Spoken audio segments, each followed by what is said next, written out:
The shooting death of LaQuan McDonald has caused an uproar in Chicago and turned the Black Lives Matter protesters' sights onto Officer Jason Van Dyke. Now, today, a judge set bond at $1.5 million for Van Dyke, who's being charged with first-degree murder. The video of this shooting was just released last week. And why did it take a year for that video to come out? Joining us now, Blaze contributor and former NYPD officer John Cardillo. John, good to see you. So, first off, we'll get into the meat and potatoes of the video, but it took a year in Rahm Emanuel City for this video to come out. Shocker. Yeah, well, you know, Rahm Emanuel learned from the best, right? When you hide videos or blame videos to win an election, they tend to work for Democrats. And so, they, you know, his old boss did the same with Benghazi, hid information and got reelected. And I think Emanuel followed in his footsteps, but it is disgraceful that this political prosecution is happening, and like you say, Dana, a year and a month after the incident. Right, and now I'm not a police officer.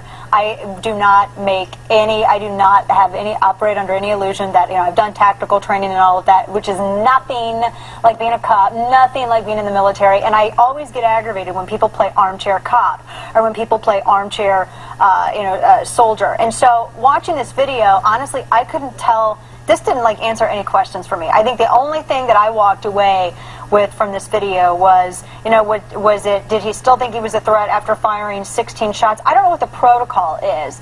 I mean, give me some insight into this video, because it was kind of difficult after McDonald was dropped with the first few shots, and you know, it was kind of difficult to understand what was going on because you couldn't see the officers' actions. I mean, did you think the 16 rounds were excessive, or is that, I mean, what is the protocol on that? Well, it's not just a great question, Dana, it's the question. And the reality here is there isn't one. An officer perceives a threat, and we have to go to the backstory. What happened before McDonald encountered Officer Van Dyke? There were multiple 911 calls where people were saying, hey, we're threatened by this guy. Let's dispense with the narrative of a team. LaQuan McDonald was 6 feet tall, 170 pounds, and according to the coroner's report, in very good shape. Right. And so the police officer saw a very athletic man approaching them.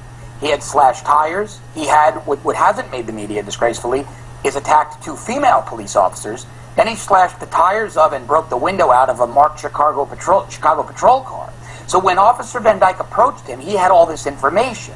When he saw McDonald veering away, you know, there's a Supreme Court decision on this, Tennessee v. Garner, that the police may use deadly force if they perceive an imminent threat to the public, not just to themselves. And I think it can be easily articulated that McDonald posed a threat to the public. Now, how many rounds you fire, well, that's up to the threat the officer perceives. We see one angle, right, from the rear and sort of off the right side of this incident.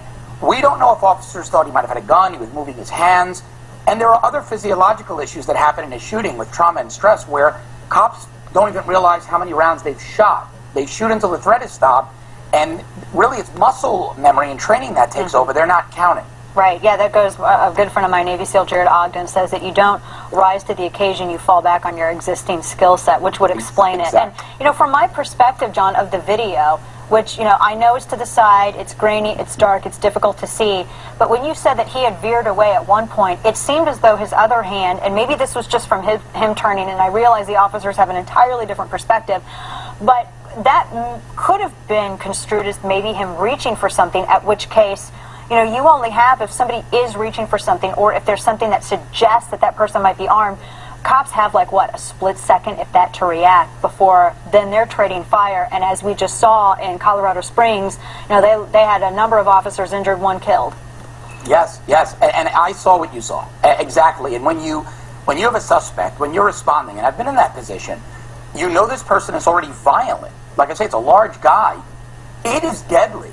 I can't tell you how many police funerals we've all been to in the law enforcement community of cops who didn't see that second-hand furtively move. They, you know, again, I don't want to, you nailed it. These police officers had a lot of information saying this guy was a very violent threat. To not assume other weapons might have been present on his body could have been deadly for the police officers and innocents in the Chicago population. And I'm sure his reasoning and for his reaction and for the shots fired, that's going to come out in the trial. But you mentioned this, and I think it's important to reiterate it, that this is not something, you know, Van Dyke, he's married and he has kids. I seriously doubt that this guy woke up and said, you know what, I'm going to ruin my life. I'm going to ruin my kids' lives, I'm going to tear up my family, I'm going to go kill somebody today because they're black. I seriously doubt that that was his thinking. He responded, as you said, to multiple 911 calls. This was not a situation that he had created. There's a dude in the middle of the street waving around a knife.